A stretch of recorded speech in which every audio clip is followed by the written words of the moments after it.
aux environs de 16h20 dans l'après-midi de ce samedi 23 mai 2020 que l'avion de marque RA 74-40-32 des Nations Unies a atterri sur la piste de l'aéroport militaire Lascadrie à Bangui-Poko, lequel avion transportant 9 suspects et éléments appartenant aux groupes armés de l'UPC dont Ali Daras en est le leader, en provenance de la ville de Obo, localité située dans la préfecture du Hombomu,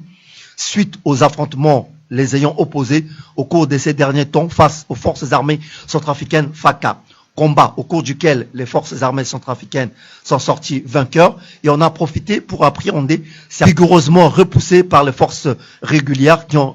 repris le contrôle de la situation.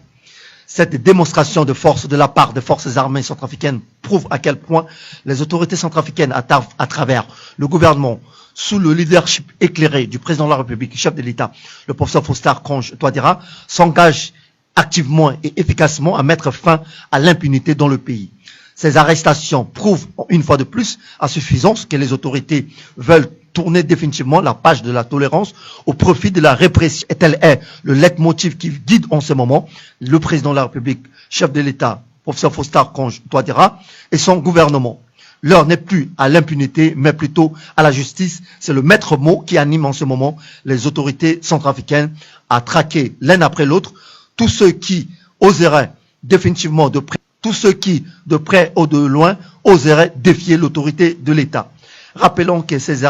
l'arrestation de ces malfrats est la suite logique, sinon la résultante de l'enquête judiciaire ouverte ces derniers temps par le gouvernement, ayant permis d'identifier les acteurs co-auteurs et tous ceux qui, dans le collimateur du groupe armé de l'UPC, ayant occasionné une fois de plus des tensions et des violences ainsi que des bruits de bottes dans la ville de Obo. Ces malfrats transférés à Bangui seront traduits devant la justice afin de reprendre de leurs actes devant la loi, car la force reste à la loi.